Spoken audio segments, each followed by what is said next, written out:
Thank you. This is William Little. I'm going to call the regular meeting of the Board of Commissioners for the City of Las Cruces Utilities to order. And first of all, I'm going to ask Adrian to give us the required briefing to comply with the AG's requirements.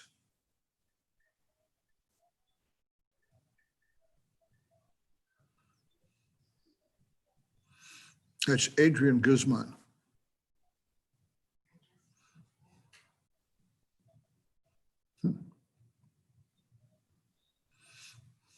Okay, well then I will go ahead and proceed with that.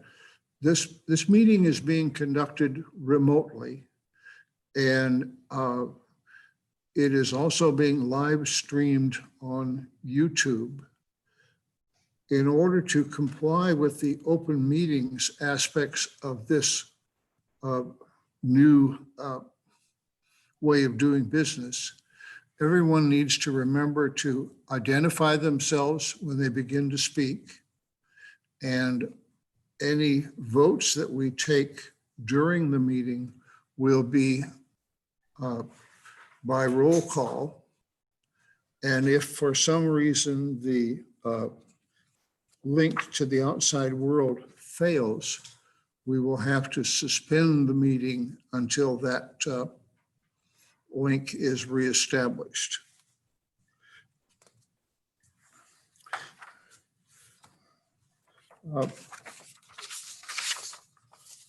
Now,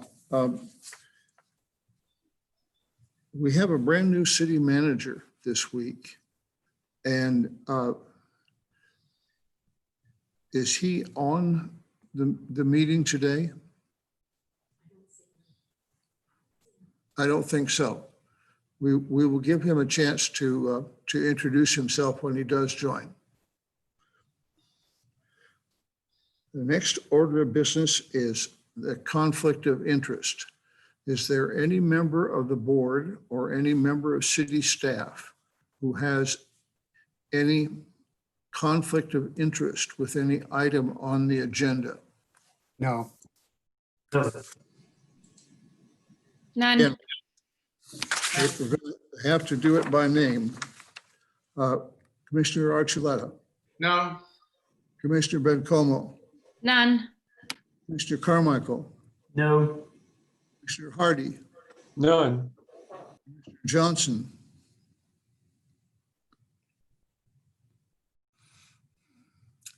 Okay, Commissioner Johnson is not at his desk at the moment. Commissioner Sorg. Yes. No, I don't have any. Thank you. And the chair, none. And staff?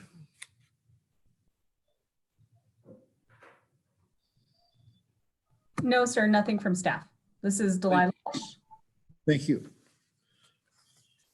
The next order of business is the acceptance of the agenda.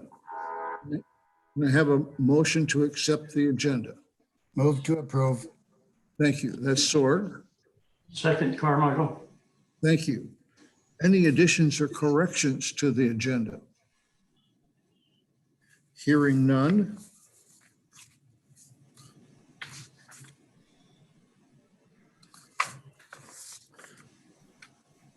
Ready for a vote. Chair Archuleta, Vice Chair Archuleta. Commissioner Bencomo, Yes. Commissioner Carmichael, Yes. Commissioner Hardy, Yes. Commissioner Johnson, still absent from his desk. Commissioner Sorg, Yes. and the chair, yes. Thank you all.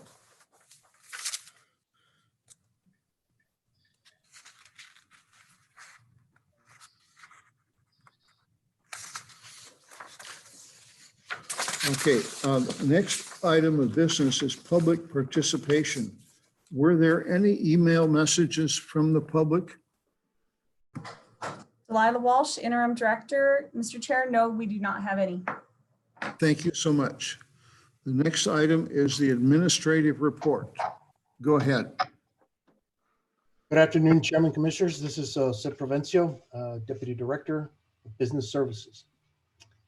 I'll brief you on activity ongoing in the billing and receivables area with respect to utility assistance programs.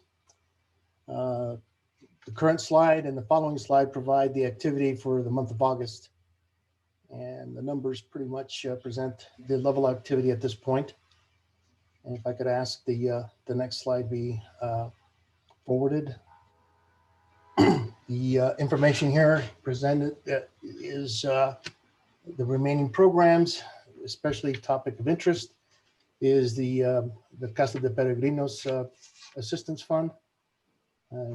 This month, or for the prior month, excuse me, there was 205 residential customers that received some assistance totaling a little over $39,000, and 10 businesses that were assisted that received a little under $7,000 in assistance. We can forward to the next page would be the chart presenting the overall numbers that have been expensed, excuse me, the funds that have been expensed, and the remaining balance at a little over $23,000. That provides the summary of what happened, activity last month. And I'll stand by for any questions. Mr. Archuleta, questions? No. Okay. All right. Thank you. Go ahead. Right. We can forward or link up to the slides that present the budgeted adjustments for up to this last month. Joe, if I could interrupt you, I'm sorry. Again, Lila Walsh, Interim Director. Mr. Chairman, I did want to let you know that our new city manager, Mr. Peely, has been able to join us. Yes, I saw that. Thank you. Since we're paused, let us welcome Mr. Peely to the board meeting. We're glad to have you on board. We are looking forward to working with you and looking forward to meeting with you as soon as practicable. We do want to make sure that you have an opportunity to learn more about the utilities system here in Las Cruces and how it works. It's somewhat different from the way that many utilities work. We're really very proud of it, and we want a chance to share that with you. Thank you very much. I really, I've heard a lot of great things about our utilities, and I know it's a They're all true. Yeah, I bet they are. I bet they are. But I appreciate you allowing me to jump on. I apologize for jumping on late. Okay, back to budget adjustments. Thank you, Chair. Chairman, Commissioners, if we, going forward, staff will be providing information on budget adjustments that have done, submitted and processed by the budget office. The main reason for this level of information is to give the board an idea of the magnitude and the number of adjustments that are fairly, it's a process that's fairly common because things change and things have to be tuned in with,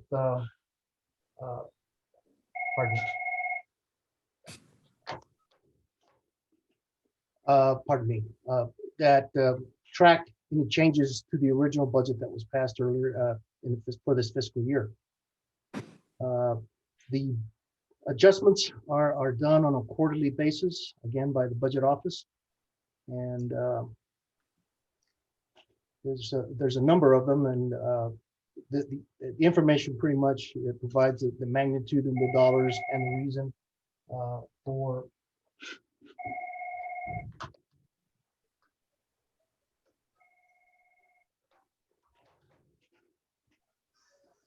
Pardon me. Don't they know you're busy?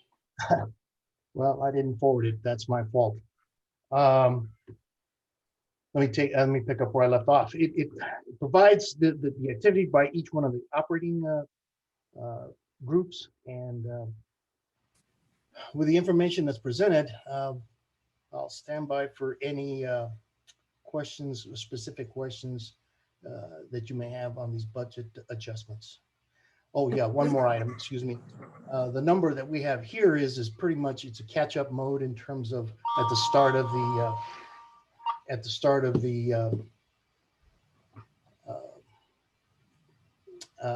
fiscal year. So again, I will step aside and stand by for any questions you may have. Mr. Chairman, Delilah Walsh, Interim Utilities Director. I do want to just let you know, we have provided you with 9 or 10 pages of the budget adjustments. If you have specific questions, Joe, we didn't go through every single one. As Joe mentioned, this is mostly the cleanup to true up accounts at the end of the fiscal year, and then account for any carryovers of purchases that were maybe pending within FY20 and carried over to FY21. So in other words, we started the purchase but didn't complete it until the new fiscal year. So we have quite a bit out there, but as Joe mentioned, if you have any questions, we're happy to address that. Thank you. Questions? Mr. Carmichael, Joe, could you just remind us, I'm pretty sure I know, but the fiber optic adjustment that was made in each of the lines of business? Talk about that a little bit. Our Chairman, Commissioner Carmichael, I will defer to Dominic Rodriguez, Manager of Rate and Economic Analysis, who's spearheads these changes. If I can ask Dominic to step in and help me. Sure. Chairman, Commissioner, this is Dominic Rodriguez, the Rate and Economic Analysis Manager. So this is a portion for gas, water, wastewater, and solid waste for the fiber optic project that is on the CIP. And it's bringing it down Amador, I believe, up into a certain point. And so we wanted to budget the utilities portion in order to get this project going and moving forward. Okay, thank you. You're welcome. Anything else?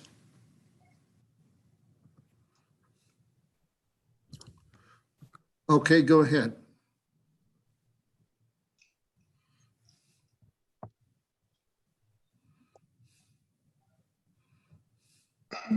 What we'll do now is return to the regular presentation. It does take a moment for us to switch over. All right. Again, Delilah Walsh, Interim Director, and I will introduce Mr. Mario Puentes, who is our gas analyst. Mario? Yes, good afternoon, Mr. Chairman and Commissioners. Yes, Mario Puentes, Gas Business Analyst. This briefing here is related to the reappointment of certain city staff members to the New Mexico Municipal Energy Acquisition Authority's Board of Directors, or NMEA for short. Now, I know not everybody has heard of NMEA, so I'll just give you a little bit of background. NMEA is a joint powers authority that was created in 2008 by the cities of Las Cruces and Gallup, with its main purpose being to obtain energy supplies upon favorable terms, including a discount from market prices, and to make that supply available to New Mexico municipal utility retail customers. So NMEA currently sells gas to the cities of Las Cruces and Farmington and to the county of Los Alamos. And even though NMEA is a kind of a creature of the city and the state, it sells gas to Las Cruces via a natural gas contract that was approved by the LCU board. And to date, the Las Cruces gas customers have saved close to $1.07 million. And so it's kind of following what we had anticipated, that over the 30-year term, it would be a little over $3 million. Next slide, please.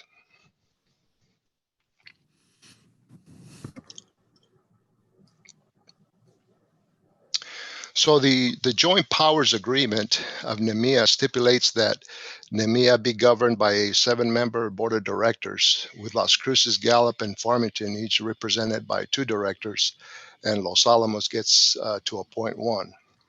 They are appointed to 4-year terms and may be reappointed. And they must possess current experience in the operation of municipal utilities or the acquisition of energy supplies, and or be familiar with municipal finance in general. Next slide, please. Since the creation of NEMIA, the city has appointed the utilities and finance directors or their designees to sit on the board. And utility staff has recommended to the council to go ahead and reappoint the utilities and finance directors or their designees. And that recommendation will be considered at the September 21st, 2020 City Council meeting. And I'd like to point out that the appointments are by position. So the resolution will actually just state utilities director and finance director versus naming specific individuals. So we wanted to provide you this kind of as a heads up on this particular matter, Mr. Chairman, and I will stand for questions. Thank you. In our particular case, the director position would be the interim director? Yes, Mr. Chairman, that is correct. The interim director fulfills all the, not only the requirements of what NEMIA is looking for, but she is the director. All right, thank you so much. Yes, sir. Anything else? I have a question, Mr. Chairman. Go ahead. How often do you meet and who is the chairman? Yes, Mr. Chairman, Commissioner Archuleta, generally the board meets once or twice a year. Number one, to approve the budget and also to elect officers. We had a meeting late last month, I believe. We're in September now, right? So yes, sir, late August, and the new chair is the gentleman from Gallup. The former chair is indicated he's retiring sometime soon, and he was from Los Alamos. And then, of course, the vice chair was Dr. Garcia, who has retired as well. And they sit for the 1 year. So every year we elect new officers. Okay, thank you. Yes, sir. Anything else? No, Mr. Chairman. All right, thank you, Mario. Yes, Next. Mr. Chair, Commissioners, next we'll have our LCU Human Resources Activity Report. I do want to point out our vacancies as of September 1st have risen to 53. They were at 55. We brought down 2 before the end of the month or the start of the month. I will point out, you can see our vacancies were hovering and starting to improve and hovering around the 40, 45 vacancies area. And shortly after COVID-19 and operational changes, they've been rising quite steadily. Vacancies is starting to impact us. And I think I shared last month, typically what happens is it takes an employee 2 weeks to 4 weeks to vacate a position, let us know they're retiring, they're going to be moving on or whatever that may be. However, it's taking us an average of 40 weeks to fill that position. So using that data, it's virtually impossible for us to overcome our current vacancy level as it is. And I really anticipate it's only going to keep rising based on current conditions. One of the situations we're facing now is we have almost 30% of our staff has well over 220 hours of accrued annual leave. As I've reported in our sit rep, and I'll mention it again later on, the city has decided that they will not extend the annual leave carryover beyond 240 hours, which is currently allowed. Therefore, we do need to start letting our staff have time off in order to burn that annual leave down before they lose it. So as I mentioned, almost 30% of our staff, 70 to 85 people are in that 200-hour range. I believe 70 are already over 240 hours.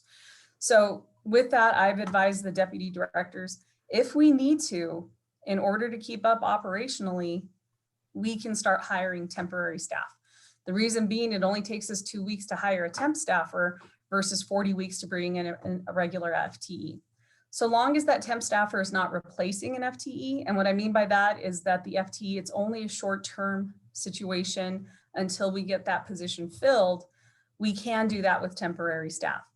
As you know, we've been working hard to reduce temporary staff, but right now, quite frankly, that's the only resolution I see that's viable.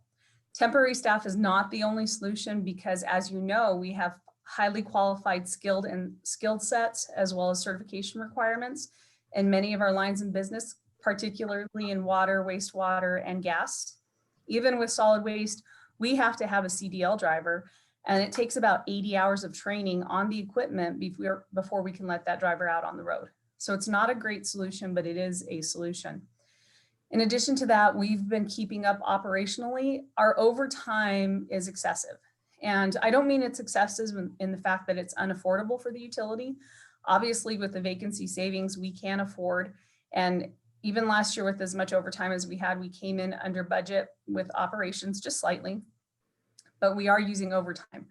The impact that's had on staff is obviously they're getting tired, and it does impact our morale. So the combination of the fact that we've remained 100% operational through this entire COVID pandemic, our staff hasn't been able to use their annual leave and is thus accruing quite a bit, in addition to the fact that we have significant vacancies in our departments.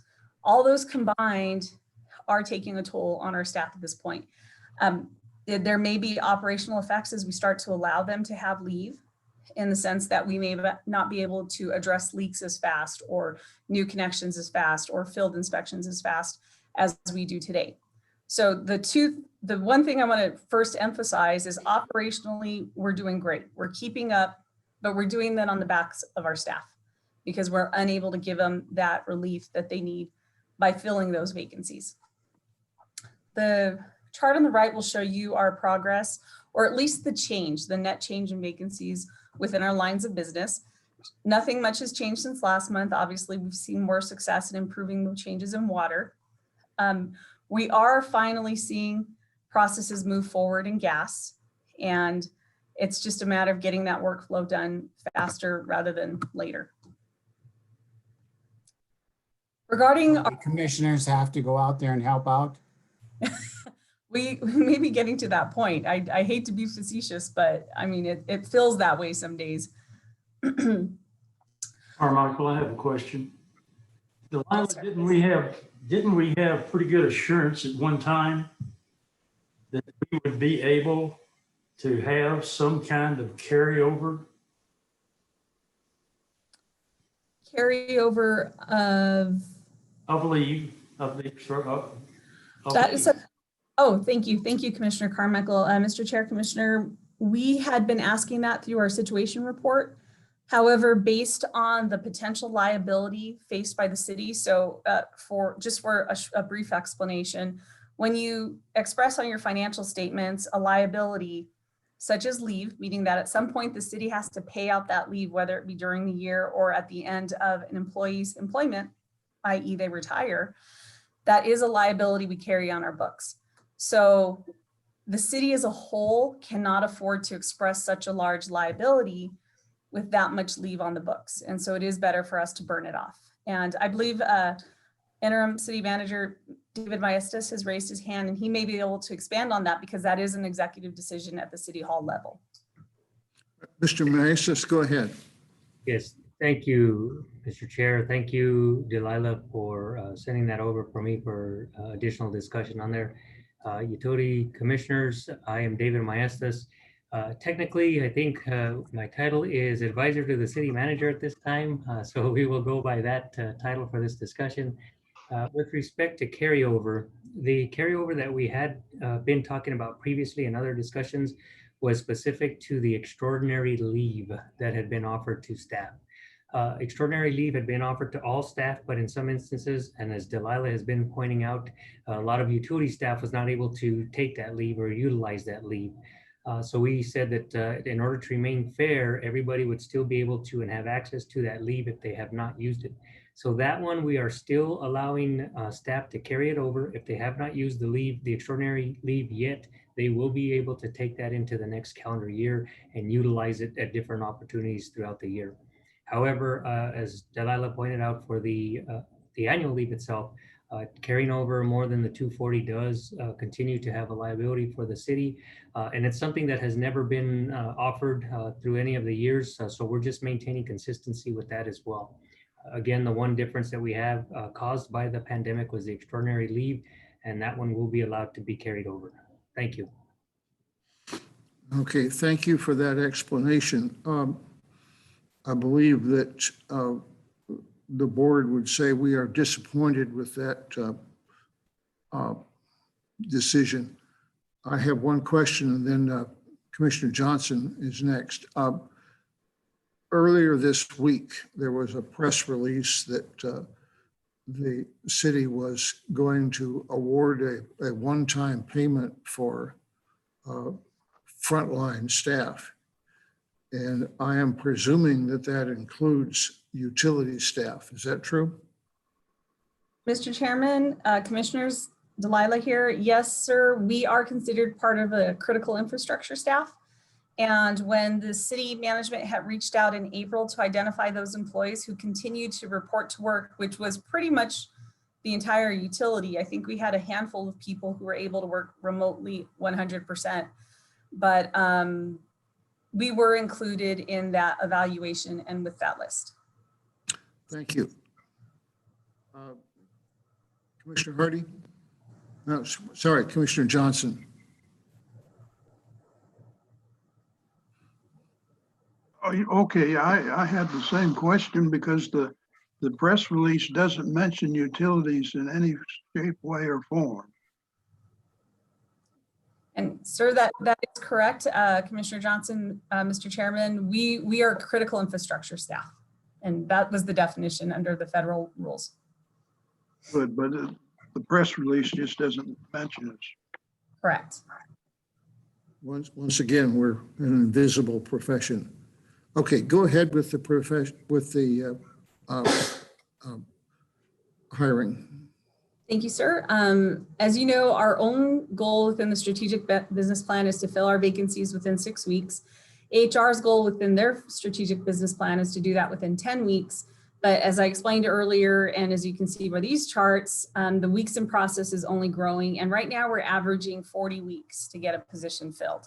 So that means that these positions, again, may be vacated in 2 to 4 weeks, but it's taking us 12 to 40 weeks. What's interesting is a lot of our hiring is internal, and even an internal transfer. I'll give one example. We have a gentleman moving from, I believe, wastewater to solid waste. We had all the paperwork in 4 weeks ago, but we had to make a memo correction, which we just got back last week. And now it's being processed and finally loaded into the system for PAs. So it's just simply a workload issue. And so even internal transfers are taking a long time to get through the pipeline. As you see from the chart on the right, we do track work stoppage when it comes to the hiring workflow process. 77% of our stoppages as of the first of the month were at HR and 19% were on our side. The 4% inflow means that the person has been hired, but we're waiting on their start date. So in other words, we have a start date, we know when they're going to start, but the actual human person has not yet shown up. So we track that as an inflow. Okay, thank you. It's not all bad news. We have filled those positions. We filled 46 positions just since October. However, because there are a lot of internal promotions, because again, remember, we're a very skill set heavy and certification heavy organization within the department, a lot of those happen internally. So once we get them transferred into that new position, then it starts the hiring process all over again to open up that entry level position.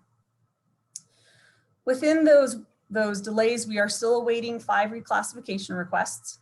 And those are the positions which hadn't been filled for more than a year and weren't used and weren't actively recruited. So we reclassified them to use them in other areas where we identified need. And those have been in since October. We're waiting for 4 new job descriptions that we remitted the PAQs. Again, we can't open up those jobs until we have a job description in hand and on NeoGov. We're awaiting 4 positions. We're just waiting on release of candidates. And what that means is the application cycle has closed in NeoGov and the candidates are there, but HR has to run the filter for qualifications and then release those candidates to our hiring managers. We have 9 positions that are still waiting in NeoGov just to be posted for hiring. So that means we've loaded the positions to NeoGov, posted the job descriptions, all the parameters for hiring, and we just need it to be advertised. And those are waiting. Last month, I did have a few that were still waiting for the hiring review committee. As of the 1st, we didn't have any. As of today, we have 3 pending hiring review committee. And as you might remember, this means that there is a committee at the city management side that determines whether or not a position is needed and then to release it for posting. So as of today, we have 3 waiting on hiring committee. Looking forward, our staffing specialist position has been loaded to NeoGov. That means we've posted it. The ACM has approved it for release. We're ready to go, but it hasn't been posted for advertising yet. So it's one of those positions that is waiting on the NeoGov posting. Right now, we're focusing on our staffing just while we're complying with the COVID policies and regulations. And what I mean is that we still have to have consideration of that extraordinary FMLA or extraordinary expanded sick leave, as well as quarantine leave and those other COVID related leaves. In addition to that, we are still looking at trying to give those 70 employees or so time off between now and December 31st. I still owe you an overtime report and I apologize for that. However, I can tell you with certainty our overtime is definitely impacted. This morning, talking to our deputy directors, every one of our lines of business reported back that all their employees are working overtime. And that is, again, going back to the vacancies and then having to allow more time off related to either COVID or using down the annual leave before the end of the calendar year. I do owe you longevity and retiree analysis. I can tell you I won't be able to get you that until we have a staffing specialist in place. And then the temporary staff analysis, we've been talking about that because as an organization and with the board, we set the goal to eliminate as many temporary positions as possible and convert those into permanent positions within our budget. However, as I mentioned earlier, I'm currently advising the deputies to load up on temporary staff, even if it's only for the next 4 to 6 months, just so we can relieve our members and try to catch up on putting people on the ground when it comes to the vacancies. The intern and journeyman program, I still anticipate that projection started in 2021. Again, that's assuming we get a staffing specialist before 2021. So those are the goals moving forward with HR. Do you have any other questions regarding our HR activities? Okay, questions? All right. Clearly, we still have a lot of work to do with the city on this. Go ahead. Thank you, sir. I'll move into the COVID incident management for LCU. We continue to operate under our submitted continuity of operations plan. As I've mentioned several times, all programs are 100% operational and the utility has remained 100% operational throughout the entire pandemic. Again, that means we've got overtime and we've really been working our employees hard while complying with our COVID related leave as well as federally required FMLA leave. Our return to work plan is in effect under phase 1. And I didn't change this slide. I have it through 8/31/2020, but the governor did renew her order and it's in effect until September 18th. I will be rewriting this return to work plan and submitting it to the ACM and to the CM's office. The reason being the governor hasn't clearly moved from a phase 1 to a phase 2 as originally outlined in their state reopening plan. Instead, it's been a hybrid, meaning that church capacities, restaurant capacities, school return plans, those are all coming out at different levels and not clearly into the phase 2 reopening plan of the state. So I'm going to rewrite our return to work plan sometime this week or next week to reflect those hybrid changes rather than the clear delineation between phase 1 and phase 2. So that will be changing a little bit. Our goal, of course, is to get as many people back to city facilities and not necessarily working remotely, but we want to do so that in a way that is safe and healthy for all our staff. Right now, we are still limited to the 10 individuals gathering. Our common areas are closed, but as I mentioned, I will be rewriting that to match the state's current hybrid situation between phase 1 and phase 2 reopening. We continue our weekly situational reports to the board, and I can tell you our PPE is adequate and we're doing a great job. I'll give a shout out to Gary Byram and his warehouse staff and to Dominique Rodriguez. They've done a great job keeping us well stocked with PPE. I can say we are one of the few departments who didn't really experience a shortage through this whole thing. As a matter of fact, I remember Dr. Garcia working with Transit to get them some of our masks as they were still scrambling to get orders filled when stocks and supplies were low.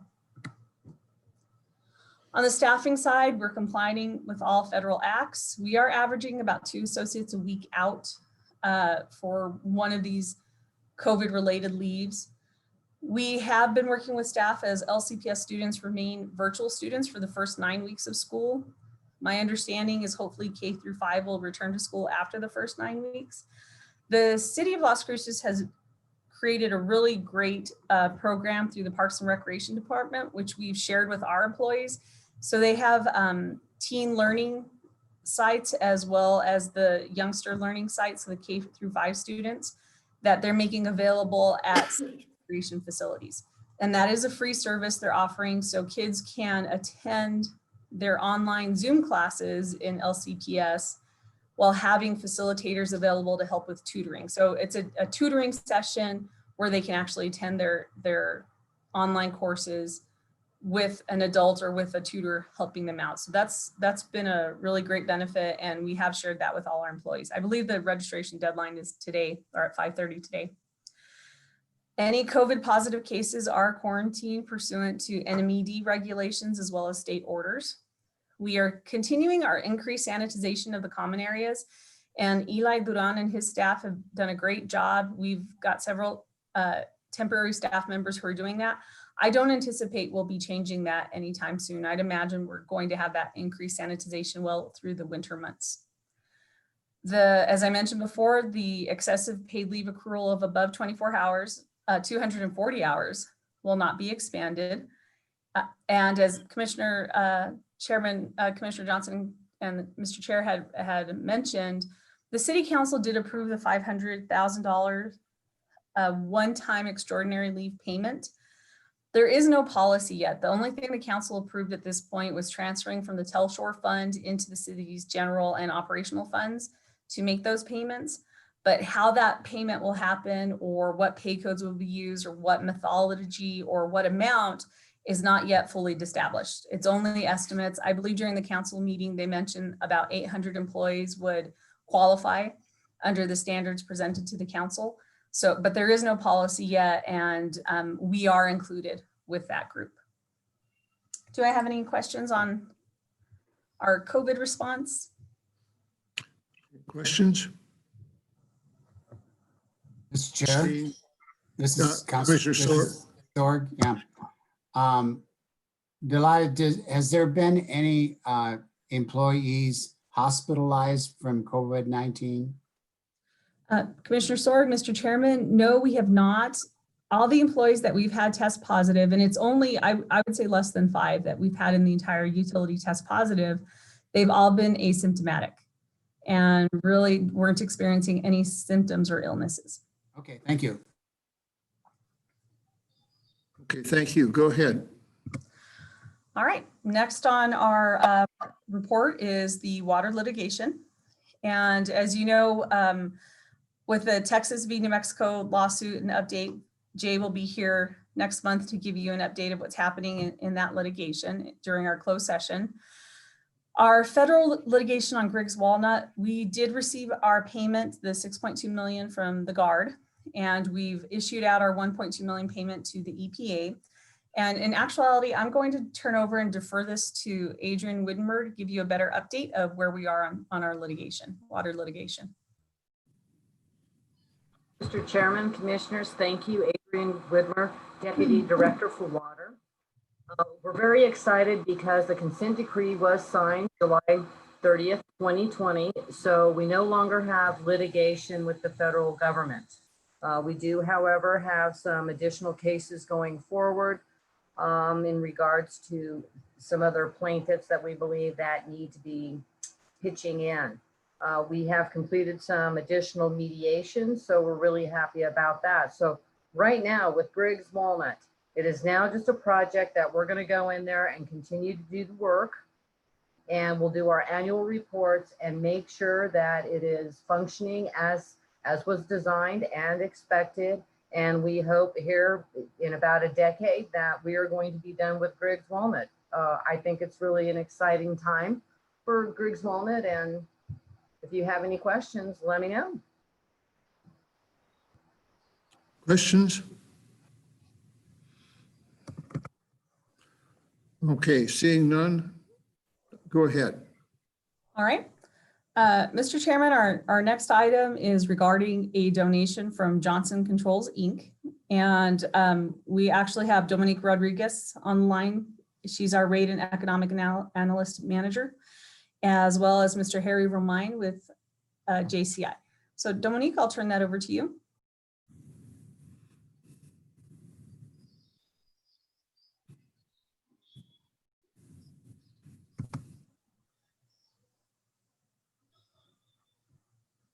Or Joe, Dominique?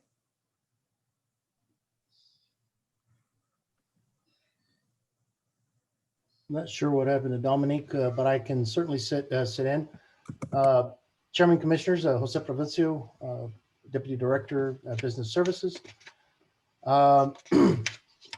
These are items that were donated by JCI that have use within our system. And the details here, I believe, were going to be discussed by Dominic, but if there's any other additional items, these are the specific points that, or items that were donated by JCI to utilities. Detail is presented here on slide 18. So the information here is pretty much items that have use or potential, more likely use in our system. We fairly acquired these, or these were donated at a salvage cost. And I believe we have potential for saving money and get use out of these items into our system. Stand by for any questions you may have. Okay. Do we have to do something as a board? Mr. Chair, Commissioners, really it's just an acknowledgement of the donation. We've already gone through the acceptance process, meaning that we've remitted all proper paperwork to the city manager's office, and that has been approved and turned back down into us. I do want to expand the fact, and you're simply just acknowledging that the donation's happening. I do want to emphasize that we are purchasing these excess items at a salvage value, not at fair market value. So it is quite a discount compared to what a fair market value would be related to these items. In addition to that, we will have the opportunity, once the donation is complete, we will reach out to other departments within the city of Las Cruces on who could use the boxes also. We've got some boxes as well as some larger boxes that can be used by Parks and Rec and Public Works and the utility itself. Okay, thank you. Go forward. Okay. Mr. Chair, Commissioners, next we'll do our September projects update. And for that, I'll introduce Mr. Carl Clark. Carl. Thank you, Chairman, Commissioners. Carl Clark, Deputy Director, Environmental and Technical Support, here to give you the September 2020 projects update. The three projects that I selected are the pre-1965 Foothills landfill excavation, the Talavera low pressure gas distribution network phase 3, and the Stern Drive waterline project. Next slide, please.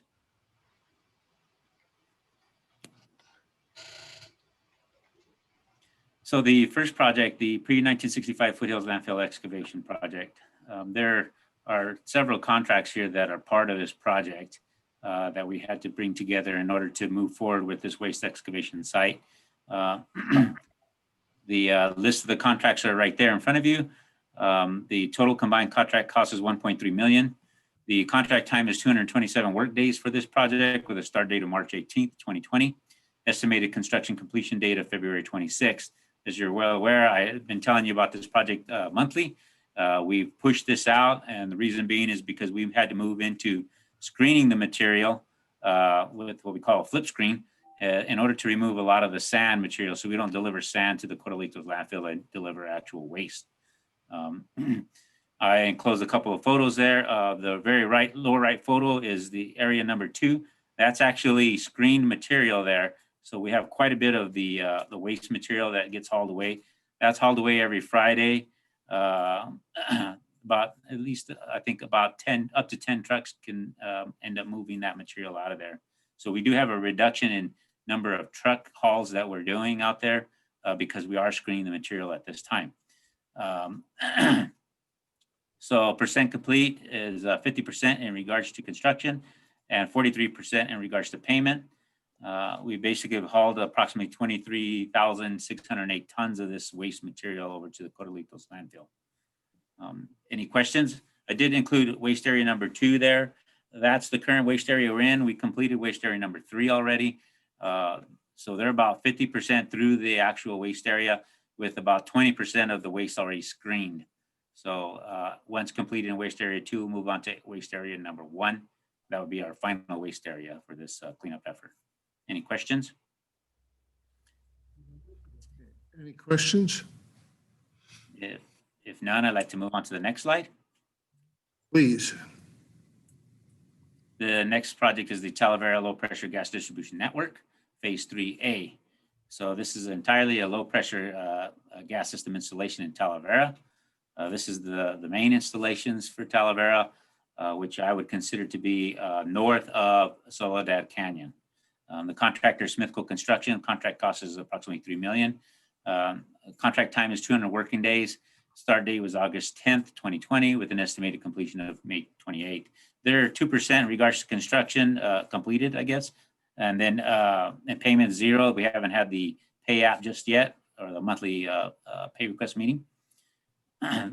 Breakdown of this project is there's approximately 61,000 lineal feet of 2-inch PE gas line that's going to be installed at 14,000 lineal feet of 4-inch PE gas line, along with appurtenances, pipe bedding, et cetera. Currently, they've installed approximately 4,000 lineal feet of the 4-inch PE gas line as of a week and a half ago. Almost majority of that's installed in Dripping Springs Road, or right off of the north side of Dripping Springs Road. And then now the contractor has moved into Desert Mirage North, which is north of Dripping Springs, where they're installing 4-inch PE gas line. A couple of photos there. The upper right photo is the backfilling with the bedding material on the pipe itself. You can see that. And then the lower right photo is installation of 8-inch reamer on the boring head for installation of the 6-inch casing. So we are having to bore several areas, particularly across the roadways, because they're heavily traveled, and the county has asked that we not cut the pavement, that we bore under the pavement. So we've accommodated that. Any questions in regards to this project? Okay, if none, I can move to the next one, the final one. Go ahead, please. This is kind of an overall picture that I showed of the area that we're actually working in. I'm sorry I didn't go into that photo. I should have remembered that. There you go. Dripping Springs area, you can see the project area. It's a large section. That's what I would consider north of Soledad Canyon Road if it went completely east and west. And so it takes care of the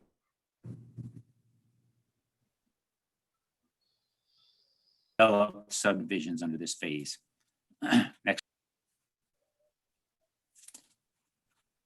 Next slide.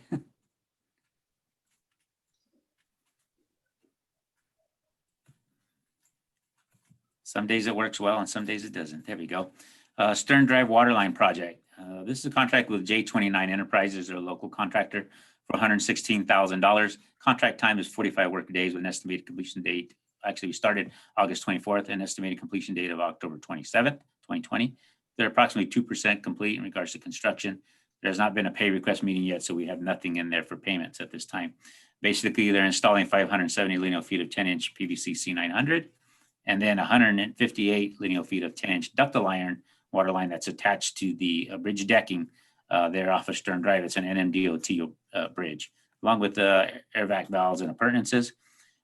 Basically, they've begun installing the support channels on the bottom side of the bridge decking, and in order to mount the hangers off of the support channels.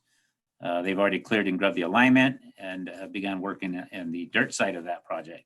So I included the upper right photo is the cleaning and grubbing of the area. And then the lower right photo is the channel on the bridge that's being installed. Any questions? Thank you. Commissioner Sorg. Yes, thank you, Mr. Chair. Carl, are any of these buried pipelines having additional pipe for pulling through future utilities such as fiber optics? Chairman, Commissioners Sorg, no, there's not a shadow conduit there associated with these pipelines here. That was something we looked at in the Talavera area. We had our consultant look at that possibility of pulling a shadow conduit for fiber optic in the future. That's back in the Talavera area. Unfortunately, it was by the consultant, it was deemed that it wouldn't be it'd be very risky to spend our money in that aspect because there's already fiber optic out that way and it's limited on the development size. So they felt that we wouldn't see the payback if we installed a shadow conduit to Talavera area. Now this other pipeline is a little smaller and it's more of it is in the city limits. However, it has minimal residents in that area off the DOT right away. And I believe there's recently, just last year, they installed new fiber optic with one of the communication companies along that corridor already. Okay. Yeah. Okay, but you recall this was a practice where useful or practical in the past couple of years we started doing. You do still consider that for any of these underground projects? Not for the Stern Drive one. No, but I mean others? Others, any long extensions, which we haven't run into just yet. We have not considered that because most of our extensions are outside city limits. And so and so the density is a little, it's much less dense in those areas. But we can consider from now on looking at that aspect and seeing if that's a possibility and see if there's any payback for it. Sure. Thank you. Mm-hmm. Okay, go ahead. Okay. Mr. Chairman, Commissioners, that's it for our updates on our projects. As you know, we've already approved 2 of our resolutions with the agenda, which were on consent. Our next is going to be our resolutions for discussion, and we'll start again with Carl on the Waterwell 40. Okay, but first I get to. Okay, the first resolution is Resolution 2021-024, a resolution awarding a contract for project number 2021-024, drilling and development replacement Waterwell 40 to KP Ventures Well Drilling and Pump Company, LLC of Cottonwood, Arizona, for a total award amount of $1,193,051.89. Move to approve. So move. Thank you, Commissioner Johnson, and a second. Second, Bencomo. Thank you. Discussion. Thank you, Chairman, Commissioners. Carl Clark, Deputy Director, Environmental Technical Support. This is one of the projects that my group led out. Basically, we worked with John Shoemaker and Associates to put together the contracts for this project for the re-drilling of this well. We only had 2 bidders. They were both from out of state. And the low bidder is KP Ventures, as you mentioned. We are going with the base bid plus alternate number 2, which alternate number 2 is utilizing stainless steel piping for the entire well. We felt that for the additional cost, it is a good investment because of the longevity of life that we get out of a stainless steel well. I included a couple of photos to show you where well 40 is at. Well 40 is up on the East Mesa. You can see how it is in relation to Arroyo Road. There's Highway 70 on that left side photo, Hanger Lake Road. That kind of gives you an indication of where that well site is. It's an existing well site. We're replacing the well that failed a couple of years ago. On the right photo there, you can see the proposed location of the new well site. That's pretty typical, like you had seen when we re-drilled wells 29, 31, and 32 with the state legislative funds that we received. So it's a similar project. We believe that this is the price that we were expecting, somewhere in that area. So we'd like to move forward with this project. Okay, comments or questions? Commissioner Carmichael. Yeah, Carl, I'm really glad to see the recommendation of using the stainless steel casing. How many wells do we have with stainless steel so far? Gosh, Chairman, Commissioners, I don't have the answer in regards to how many we have so far. I know that the last 3 wells I did, they were stainless steel, which are the 29, 31, 32. Maybe if Adrian Widmer's still online, she could tell us. But I know that this is something that we've moved forward, and just recently, I'm not sure how far back they started that, because a lot of our older wells are all mild steel, which you get so many years out of them. I don't believe as many as you would get out of a stainless steel casing. So, Right. So we're recommending that going forward, hopefully. yes, sir. That's how when we spend this kind of money, we want to make sure we get a long Right. life out of them. Good. The other question I had was on the vendor doing the drilling. Great references that they had in their bid. All their drilling, or at least in their references, appeared to be in Arizona, maybe one in Texas somewhere. Are they likely to get any surprises when they come into New Mexico? Chairman, Commissioners, I don't think so. This is pretty common work. We will have, you'll see on the next resolution where we'll have John Shoemaker and Associates on board with us for the drilling of these wells. We follow pretty much a standard methodology, and so they should be prepared and ready to come in and meet our specifications as identified in our contract documents. So we spend a lot of money to make sure those contracts are spot on. Thank you. You're welcome. Commissioner Hardy. I just want to comment, I thought that was a very good suggestion, going to the stainless steel. So good idea. Thank you. Thank you. Anything else? Ready for a vote? Commissioner Archuleta. Aye. Commissioner Bencomo. Yes. Commissioner Carmichael. Yes. Commissioner Hardy. Yes. Commissioner Johnson. Aye. And Commissioner Sorg. Yes. And the chair, yes. Thank you all. Thank you.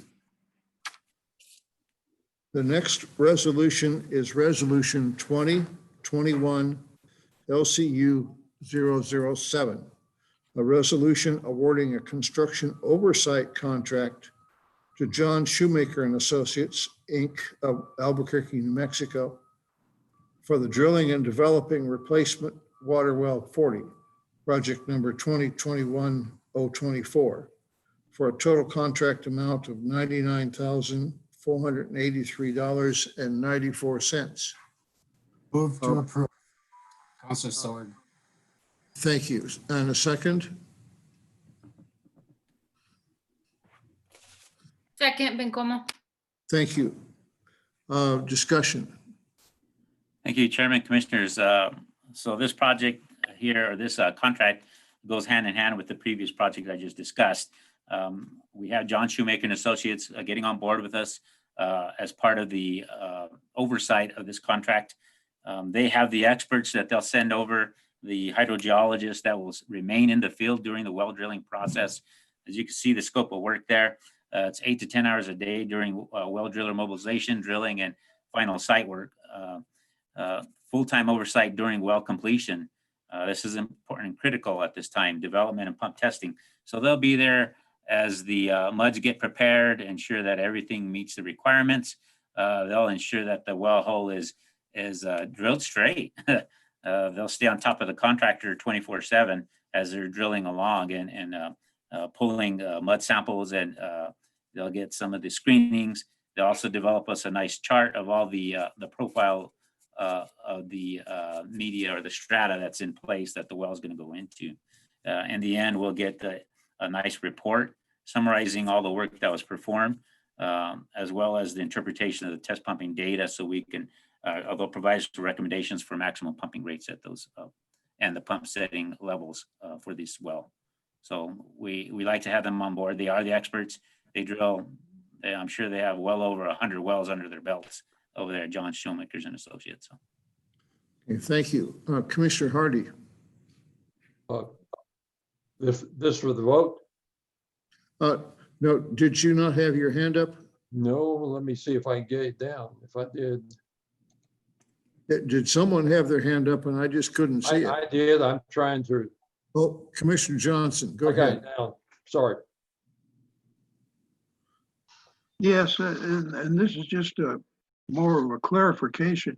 We used Shoemaker and Associates to evaluate the previous contract that was let, and now we're using them to monitor that contract. And this just has kind of a little bit of an appearance of conflict of interest. I assume this is all in line with our procurement policies and so on for the city, but I wasn't familiar enough to decide that. Chair, Commissioner, if I may, Delilah Walsh, Interim Director. This is typical of most projects. I'll use it as, for example, if we were to build a building, typically we would have the architect create the plans, manage the bid, and then actually assign a project manager for the construction of that building. So it's very similar in this situation wherein John Shoemaker and Associates helped us prepare the bid documents. We would evaluate the bid under procurement and then help us execute that bid, just like you would a building. Okay, thank you. Okay, anything else? Seeing nothing, ready for a bid, a vote.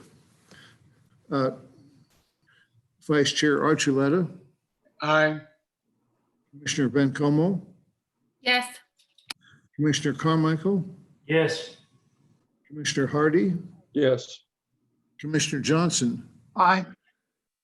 Commissioner Sorg. Yes. And the chair, yes. Thank you. Thank you. Okay, that concludes the resolutions for today. A considerably shorter list than last month. The next item is old business. Commissioner, on old business, first of all, I do want to confirm we have requested a 1.5 hour closed session prior to our regular meeting in October. So it'll be a closed work session of the LCU board for an update on the Texas v. New Mexico and Colorado litigation. Okay, thank you. And that will be calendared for us. Yes, sir. Yes, sir. And that will happen with our October meeting. Next on the updates of old business, we have been working with Mr. Carroll, with whom you had a public at the last commission meeting. And I will actually turn that over to Clark.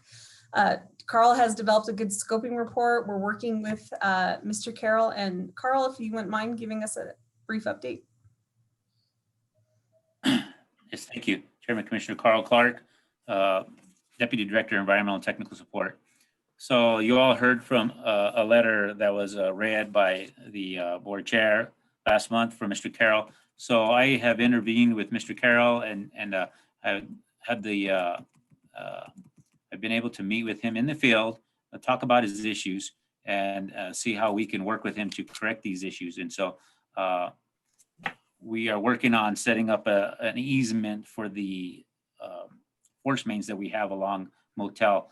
Actually, it's the branch that goes into his property. So he wanted to ensure that we had a clear demarcation of where Las Cruces utility ends and private property begins, and we can do that. We'll also be installing a couple of valves and a couple of check valves in order to protect the private property owners from our system when it's pressurized, and ensuring that we can never push into their private system. So I've met with him. He was actually part of our scoping report. We included all of his comments. We all agree that it's the right direction to go in, and we anticipate getting completed by about November 10th. We just completed some potholing to verify sizes and location of the existing force main, and we're working on a design to pass to either to staff to go out there and work on, or we'll hire a contractor to come and install these valves. Okay, thank you. So we will look forward to a mission accomplished next time. Yes, sir. Thank you, Mr. Chair. Also on old business, we will be, I'm very excited to share that in October, Jeff Dillard will be giving you a demonstration of Utility Hawk. And as you know, this is going to be the software we're using for the customers to access their water usage data, or actually not just water, but all their usage data within the utility online. So customers can identify their own usages, and I'll actually turn it over to Jeff Dillard. The demonstration will be scheduled for next month at our board meeting, but Jeff can give you a briefing of where we are. Chairman, Commissioners, thank you. Jeff Dillard, Business Systems Analyst. As Ms. Walsh said, I wanted to bring you a quick update on the Utility Hawk customer portal. This is part of the Johnson Controls JCI Performance Savings Contract. We've been working on this for a while. The board initially approved this, and then we came to the board again to select the final candidate, which was Utility Hawk. Their portal will allow our customers to review their water and gas consumption, check an estimated bill based on the usage in the billing cycle, and set threshold alerts, which are automatic notices that are generated by dollar limits or usage limits custom set by each individual on the account. This portal will be available on any device, phone, tablet, or computer. Staff has been working for quite a while with Utility Hawk to set up the data exchange between our Munis billing system, the Itron advanced metering infrastructure system, and the Utility Hawk portal. We've been testing and verifying these processes every step of the way. And in the October meeting, I'll have that demonstration for you to show you what our customers will have access to once the system is live and available to them. Thank you. Thank you.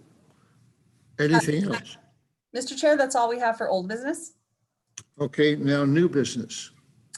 For new business, we are actually going to be converting to the iCompass agenda management software.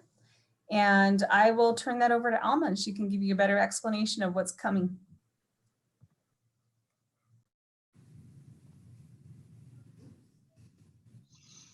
Alma, you're muted.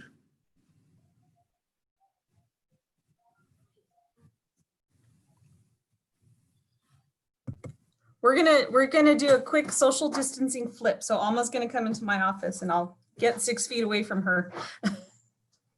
Deal.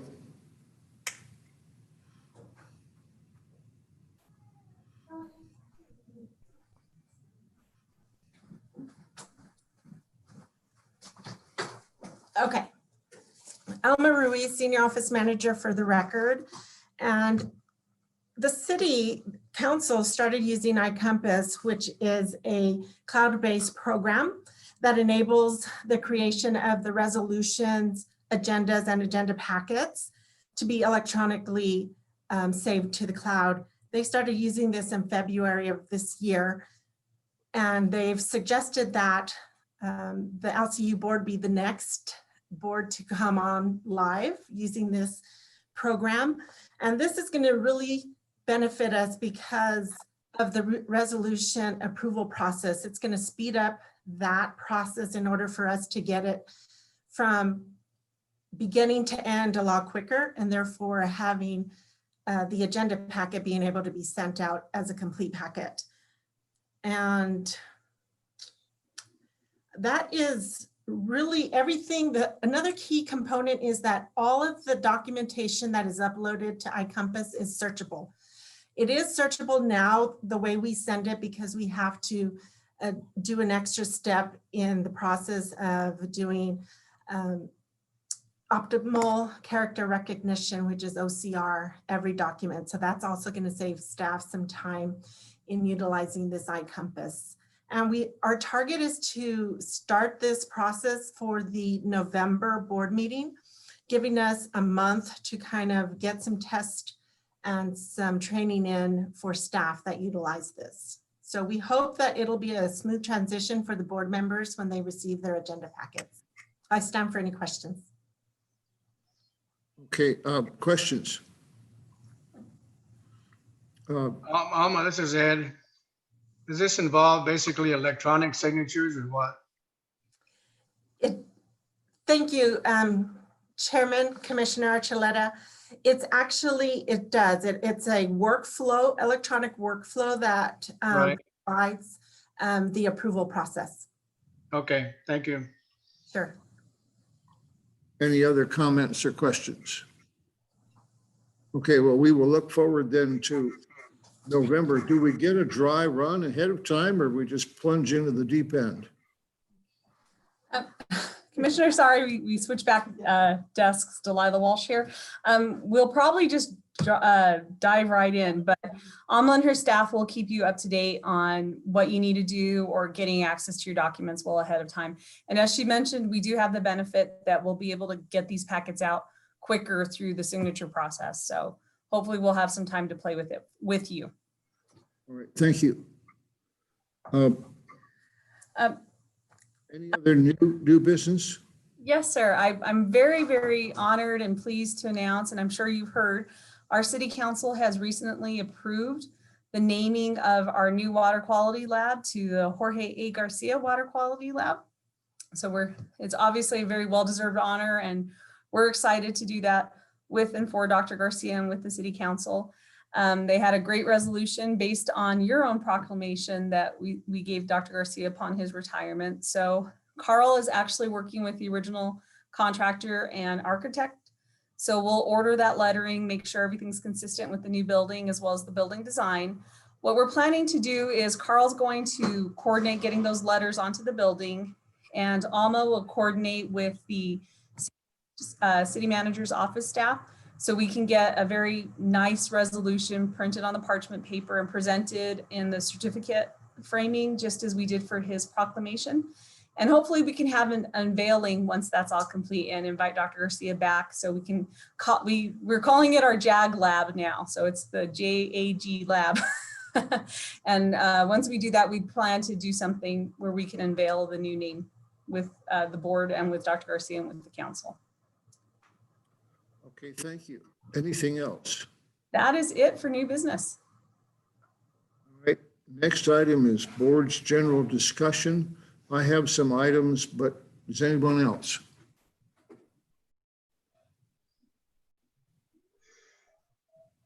Okay, seeing none. Once again, the board welcomes Mr. Peely as the new city manager. We are looking forward to meeting with him and talking about the utilities department. And Mr. Peely, do you have anything additional to add at this point? Not really, Mr. Chair. Commissioners, thank you for your warm welcome. I am looking forward to a tour. I've already talked to Mr. Walsh about taking a tour to the facilities. You know, I've had the opportunity to manage a gas and electric along with our water and sewer companies in my previous employment, and so I have a special place for utilities, and I understand how much work goes into it. And you mentioned something, Mr. Chair, being an invisible part of the city. Nobody really gives the kudos because all they care about is their toilets being flushed, their lights turning on, and their heat in their homes. But we got very much unsung heroes in this department and those who manage that. So I appreciate the opportunity, and I certainly look forward to the tour and getting to learn more about our facilities. Great. Thank you again. All right. This is a warning shot. The October meeting will include appointment of a chair and a vice chair. In the intervening weeks, think about whether you are ready to serve in the capacity of either chair or vice chair. And we will proceed with the appointment at the October meeting. The second item is the next work session on the 10-year water plan. If we wait until a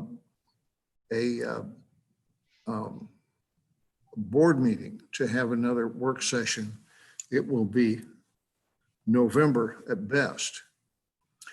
And rather than wait that long, I would like to suggest having a standalone work session toward the end of October. I'd like to have you look at your calendars for the last 2 weeks in October and email Alma with your availability during those 2 weeks. We'll probably start about 1 or 1:30 and spend a couple of hours. Delilah, you will be, or Alma will be checking with the city schedule because this will need to be broadcast. And so we'll have to work in our broadcast with the other city events.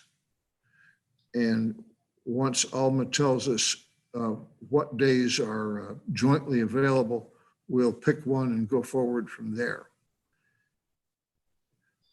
Are we, in general, amenable to meeting at some time there in the end of October? Commissioner Johnson. Yeah, I certainly am. I did have one question. I assume this will still be a Zoom meeting and not a in-person. We believe so. It would take a major thaw in the resolve of the state. We're limited to 10 people. Yeah, I think it might take divine intervention to be able to do an in-person meeting by that time. Yeah, and if we tried to meet in person, we could have the 7 board members, but then we could only have 2 or 3 staff members. And so chances are it's going to be Zoom. Okay, thank you.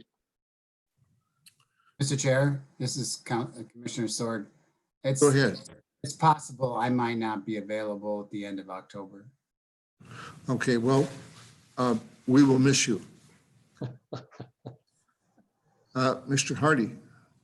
I should be available most any time in there. Okay, go ahead and let Alma know. I will.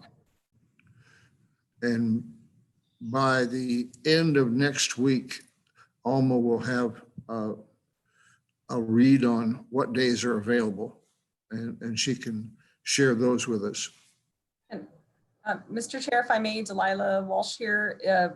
If we could look at those last 2 weeks of October, maybe the first week of November, just to give everybody enough of a plan and leeway, as we'll have to also work with our consultant as well as with city management on the broadcast. So certainly, right. That 3-week period, and just let us know let Alma know your availability, and we'll find the best date for everyone. All right. Good enough. Anything else? I will entertain a motion to adjourn. So moved. Commissioner Archuleta, a second. Second, Carmichael. Thank you. Those in favor say aye. Aye. Aye. Aye. Thank you all. We'll see you in November. Thank you. October. October, you're right. You're quite right. Never mind. Thank you, gentlemen. Thank you.